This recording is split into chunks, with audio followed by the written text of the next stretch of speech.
42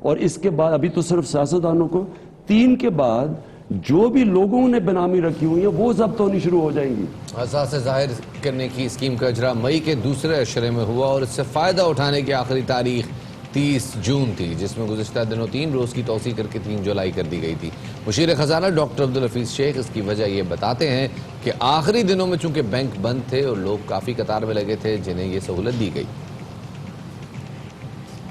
declaration scheme ہے تو ہم اس کو 3 تاریخ جو آفس آورز ہیں اس تک لوگوں کو ایک لاسٹ اپرچونٹی دے رہے ہیں.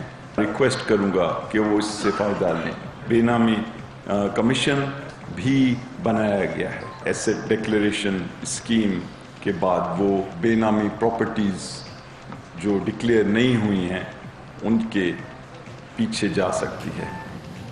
دوسری جی، ڈالر کی لمبی چھلانگ کے بعد پرواز اس کی نیچے آ رہی ہے. روپے کی قدر میں کافی بہتری ہو رہی ہے. انٹربینک میں ڈالر 2 روپے 30 پیسے سستا ہو گیا ہے، جس کے بعد ڈالر 157 روپے 75 پیسے کا ہو گیا ہے.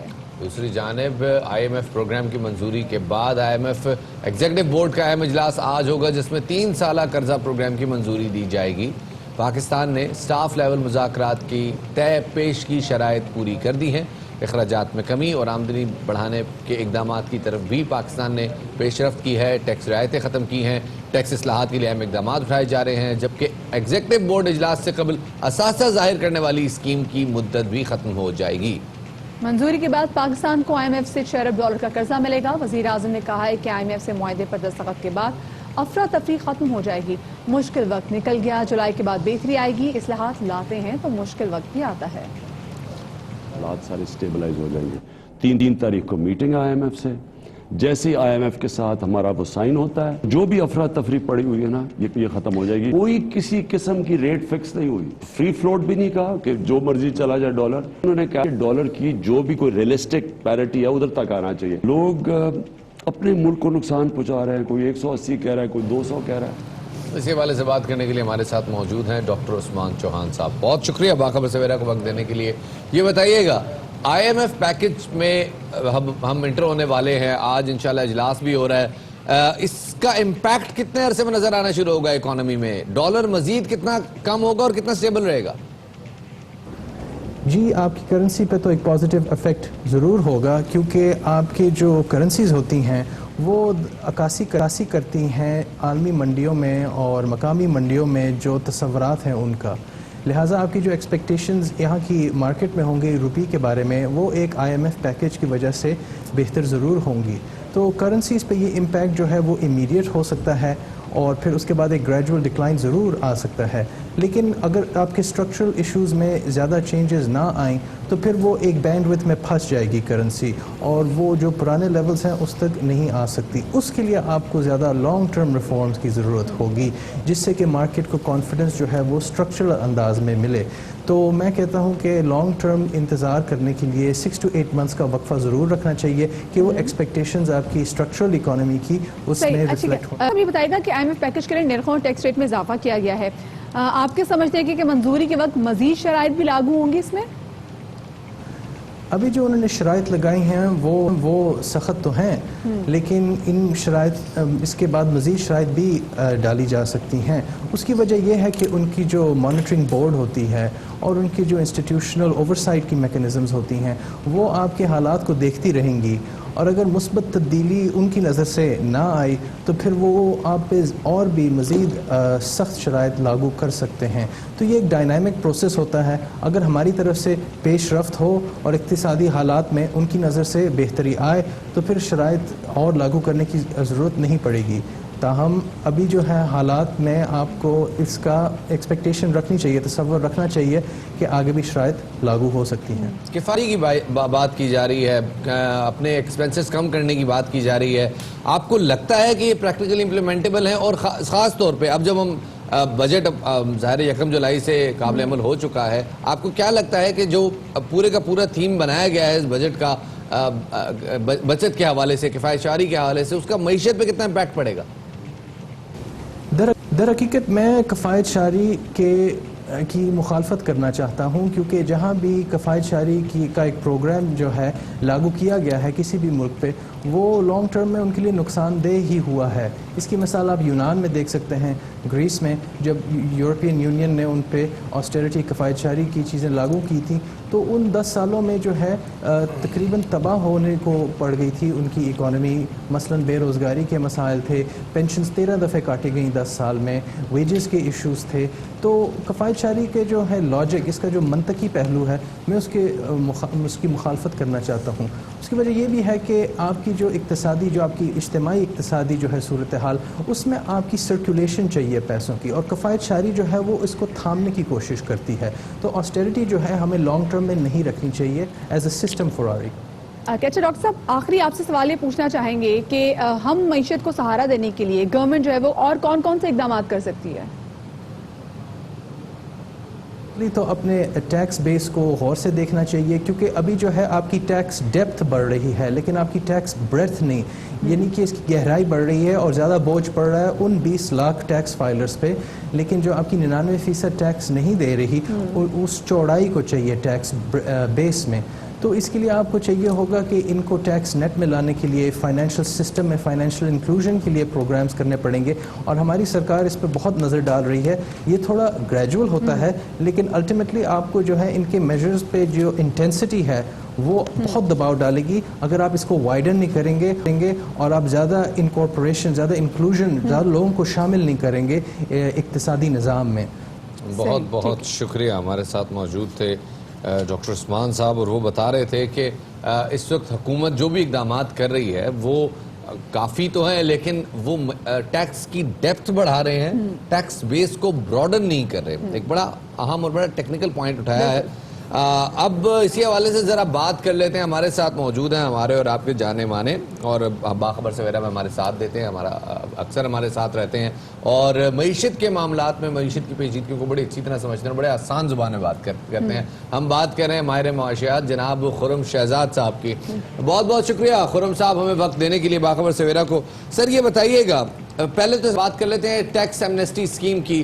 آج جو ایسے ڈکلیریشن اسکیم ہے اس کا آخری دن ہے، کیا لگتا ہے آپ کو کہ یہ اسکیم سکسیسفل رہی ہے، نہیں رہی؟ دیکھیں، تھوڑا سا اگر میں آپ لوگوں کو پہلے تو وعلیکم السلام، تھینک یو ویری مچ شفاعت اور ہماری لیڈی اینکر بہت زبردست آپ لوگ پروگرام کر رہے ہیں ماشاءاللہ.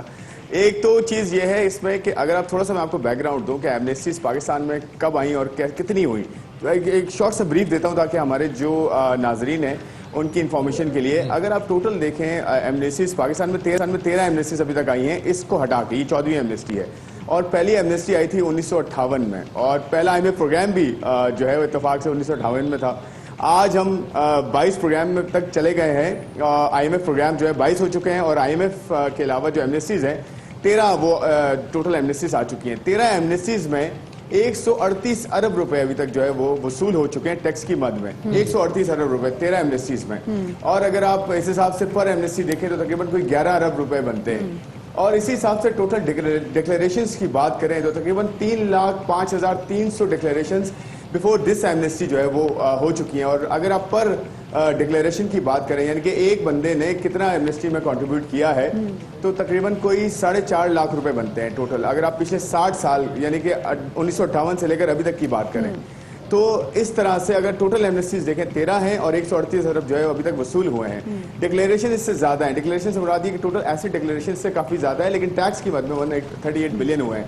اگر آپ سب سے زیادہ کامیاب دیکھیں کہ کون سی ایمنسٹی ہوئی ہے، تو وہ پچھلے جو ٹیلر کی ایمنسٹی تھی، جو لاسٹ ایمنسٹی تھی، وہ سب سے زیادہ کامیاب ہوئی. کامیاب ان ٹرمز آف ٹوٹل ریسپٹس، 124 ارب روپے جس میں کلیکشن ہوئی. اگر آپ 124 ارب، اور ٹوٹل جو تھا وہ 2.5 ٹریلین روپیز، تقریباً 2500 ارب روپے جو ہے وہ ڈکلیئر ہوئے، اور اس پہ جو ٹیکس آیا وہ 124 ارب روپے آیا. اب اس ایمنسٹی کی ہم بات کر لیتے ہیں. دیکھیں ابھی تک کی جو خبریں ہیں وہ یہ ہیں کہ تقریباً کوئی 37 سے 38 ہزار لوگ جو ہے انہوں نے ابھی تک ڈکلیئر کیا ہے، اور تقریباً کوئی اتنے ہی جو ہے وہ پائپ لائن میں ہیں. تو کہا یہ جا رہا ہے کہ 70 سے 80 ہزار لوگ، جو پچھلے ایمنسٹی میں بھی تقریباً 80 ہزار لوگ تھے، اس میں 70 سے 80 ہزار لوگ جو ہیں وہ ڈکلیئر کرنا چاہ رہے ہیں. اور یہ